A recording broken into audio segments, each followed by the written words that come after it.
حضرت عمر رضی اللہ تعالیٰ عنہ روایت کرتے ہیں کہ زید بن سعانہ نامی ایک یہودی تھا جس کو حضور نے قرض دینا تھا۔ آقا کریم علیہ الصلوۃ والسلام دو جہاں کے مالک ہیں، لیکن حضور کا فقر اختیاری تھا۔ آقا کریم علیہ السلام کے گھر میں بسا اوقات کتنے دن چولہا نہیں جلا کرتا تھا۔ حضور ادھار لے کر کے لوگوں کی مصیبتوں کو بھی دور کرتے اور گھر کا چولہا بھی بعض اوقات ادھار لے کے گرم کرنا پڑتا۔ اعلیٰ حضرت فرماتے ہیں مال کے کونین ہیں گو پاس کچھ رکھتے نہیں، دو جہاں کی نعمتیں ہیں ان کے خالی ہاتھ میں۔ تو کہتے ہیں کہ ایک دن حضور علیہ السلام کی خدمت میں ایک شخص حاضر ہوا جس کا نام زید بن سعانہ ہے اور یہودی ہے، اور اس نے حضور علیہ السلام سے قرض کا تقاضا کیا، لیکن تقاضا اتنے سخت انداز سے کیا کہ اس نے حضور علیہ السلام کی قمیص کو پکڑ کے کھینچا بھی۔ تو حضرت عمر رضی اللہ تعالیٰ عنہ نے جب دیکھا تو بڑے گھور کے اس کی جانب دیکھا اور اس کو پیچھے ہٹاتے ہوئے کہا کہ تجھے شرم نہیں آ رہی کہ اللہ کے رسول کے ساتھ کیسے سلوک کر رہا ہے اور میں تیرے سامنے موجود ہوں؟ تو حضرت نبی رحمت صلی اللہ علیہ وسلم نے حضرت عمر کو کہا عمر مجھے تجھ سے اس بات کی توقع نہیں تھی۔ ذرا غور کیجئے حضور علیہ السلام کی اس سیرت کے انداز کو۔ ایک شخص آ رہا ہے اور حضور سے سختی کر رہا ہے، ابھی حضور کو قرض لٹانے کی جو تاریخ ہے اس میں بھی 4 دن باقی رہتے ہیں اور وہ ناجائز سختی کر رہا ہے۔ حضرت عمر رضی اللہ تعالیٰ عنہ نے جب اس کو گھورا اور سختی کی تو حضور علیہ السلام نے فرمایا عمر مجھے تیرے سے اس بات کی توقع نہیں تھی، تمہارا کام تو یہ تھا کہ مجھے حسن ادا کی تلقین کرتے کہ اچھے انداز سے قرض واپس کرو، اور اس کو جو ہے وہ نرمی کی تلقین کرتے، اور پھر آقا کریم علیہ السلام نے فرمایا اس کا قرض ادا کر دو، اور اے عمر جو تم نے اس کو گھورا ہے اس کے بدلے میں 20 وسق زیادہ کھجوریں بھی تم اس کو دو گے۔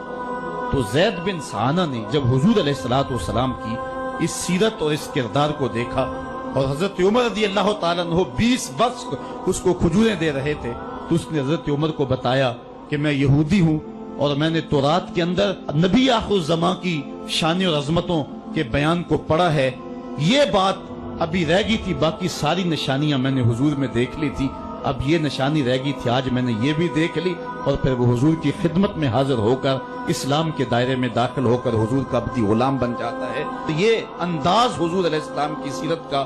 زمانے کو حضور علیہ السلام کے قریب کرتا ہے۔ میرا رب خود کہتا ہے لو کنت فظا غلیظ القلب لانفضوا من حولک، اے محبوب اگر تو ترش مزاج اور تنگ دل ہوتا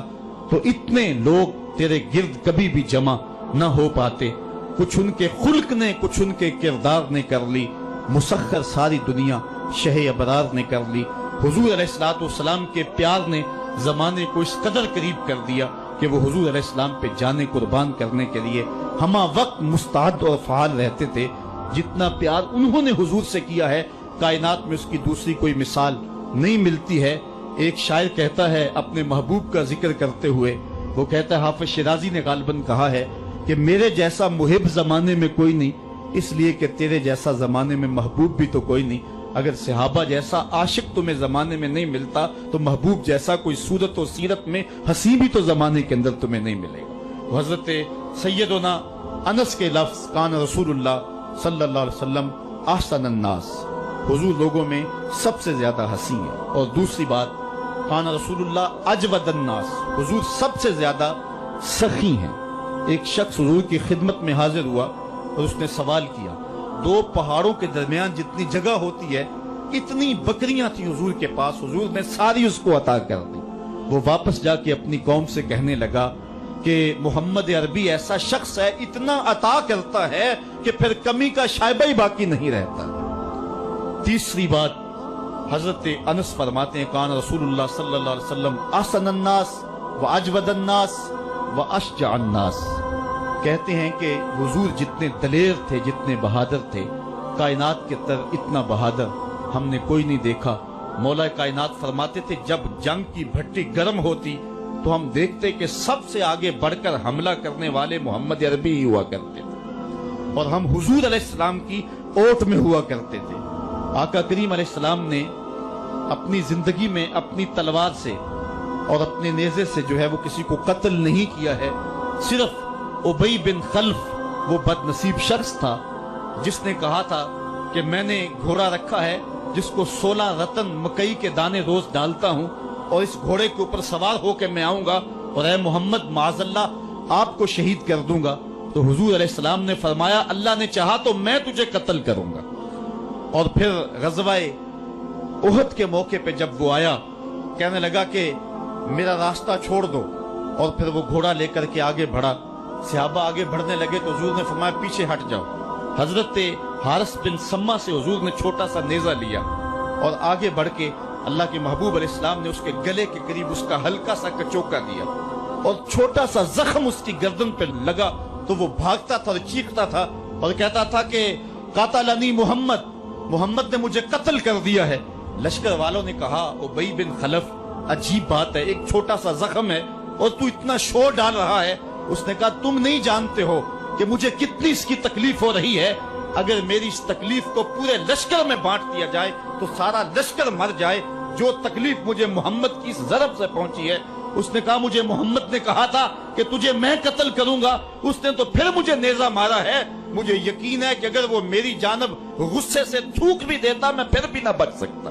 تو یہ حضور علیہ الصلوۃ والسلام کی جو ہے وہ دلیری اور بہادری کے قصے ہیں کہ آقا کریم علیہ السلام کی ضرب کو کون برداشت کرے، ایک معمولی خراش برداشت نہ کر سکا اور نارے جہنم میں جہنم کا وہ کتا جا پہنچا۔ تو آقا کریم علیہ الصلوۃ والسلام کی سیرت کے اس عنوان کو حضرت انس نے کتنے خوبصورت انداز میں بیان کیا۔ کان رسول اللہ صلی اللہ علیہ وسلم احسن الناس و اجود الناس و اشجع الناس، لوگوں میں سب سے دلیر بھی حضور، سب سے سخی بھی حضور، اور سب سے صورت و سیرت میں حسین بھی حضور۔ حضرت نبی رحمت صلی اللہ علیہ وسلم غزوہ حنین کے موقع پہ آپ دیکھیں، سفید خچر کے اوپر سوار ہیں اور ایک پہاڑی درے میں کافر گھات لگائے بیٹھے تھے۔ جب اچانک انہوں نے تیر اندازی کی تو لشکر اسلام میں بھگدڑ مچ گئی۔ اس وقت حضور تھے جو خچر کو آگے بڑھا رہے تھے، حضرت عباس رضی اللہ تعالیٰ عنہ رکاب تھامے تھے اور آقا کریم کہہ رہے تھے انا نبی لا کذب انا ابن عبد المطلب، میں نبی ہوں اس میں کوئی جھوٹ نہیں، میں عبد المطلب کا بیٹا ہوں۔ تو حضور علیہ السلام کا یہ انداز کہ جب میدان کے اندر بھگدڑ مچی ہے تو سب سے آگے بڑھ کر کے کفار پر حملہ کرنے والے سفید خچر کے اوپر مصطفیٰ ہیں۔ علماء نے حضور کی بہادری کے اس قصے کو بیان کرتے ہوئے فرمایا جنگوں میں خچر کا سفید ہونا، ایک تو خچر کا ہونا بہادری پہ دلیل ہے، اس لیے کہ گھوڑے رکھے جاتے ہیں کہ بھاگنا آسان ہو، اور دوسرا مٹیالے رنگ کے جو ہیں وہ جانوروں کی سواری کی جاتی ہے، یہ فوج کی وردی کا رنگ مٹیالہ، اس کی حکمت بھی یہ ہے۔ لیکن آقا کریم علیہ الصلوۃ والسلام سفید خچر پہ جو ہے وہ سوار تھے۔ حضور اتنے شجاع تھے، اتنے بہادر تھے، میدان میں بھاگنے کے لیے نہیں آتے تھے بلکہ حضور کفر کے چھکے چھڑانے کے لیے میدان میں داخل ہوا کرتے تھے۔ آقا کریم علیہ الصلوۃ والسلام کی سیرت کا وہ کون سا پہلو ہے اور وہ کون سا رنگ ہے جس نے معاشرے کو روشنی اور معاشرے کو اجالا نہیں دیا؟ آج میرے اور آپ کے آقا و مولا کی یہ سیرت ہمیں حضور علیہ الصلوۃ والسلام کی محبت کا حقدار بنائے گی۔ حضور اس دنیا کے اوپر مکارم اخلاق کی تکمیل کے لیے جلوہ گر ہوئے اور قرآن آپ کے خلق کی گواہی ہے، اس لیے حضور کی سیرت کو اپنانے کا تقاضا یقیناً آج کی اس بابرکت محفل میں آج کا یہ اجتماع ہم سے کر رہا ہے۔ ہم اپنی زندگی کو اور طرز حیات کو حضور کی سیرت کے سانچے میں ڈھال کر کے زندگی کی ایک ایک سانس اور ایک ایک لمحہ حضور کے نام پہ گزار دیں گے۔ اور آقا کریم علیہ الصلوۃ والسلام نے جس انداز سے اپنا خوبصورت زمانہ اور حیات ظاہری کا وقت گزارا اور ہمارے لیے روشنی چھوڑی، وہ قیامت تک آنے والی نسلوں کے لیے ایک اجالا ہے۔ امت مسلمہ بھانج نہیں ہے کہ اس کو عبادات کا طریقہ کسی اور جگہ سے لینا پڑے اور حسن اخلاق کسی اور جگہ سے لینا پڑے، اس کو قوانین کسی اور جگہ سے لینے پڑیں اور ان کو جو ہے وہ اپنی عائلی زندگی کا نظام کسی اور جگہ سے لینا پڑے۔ ہماری زندگی کے سارے نمونے مصطفیٰ کریم کی ذات میں موجود ہیں۔ میرے رب نے کہا لَقَدْ كَانَ لَكُمْ فِي رَسُولِ اللَّهِ أُسْوَةٌ حَسَنَةٌ، حضور کی زندگی تمہارے لیے بہترین نمونہ ہے۔ اللہ حضور کی زندگی کا نور ہمارے من میں اتار دے، ہمارے باطن کو حرارت اور نور اور اجلا پن نصیب کرے۔ کار ما آخر شدو آخر ز ما کار نشد، مشت خاک ما غبارے، اونچا یار نشد، و آخر دعوانا ان الحمدللہ رب العالمین۔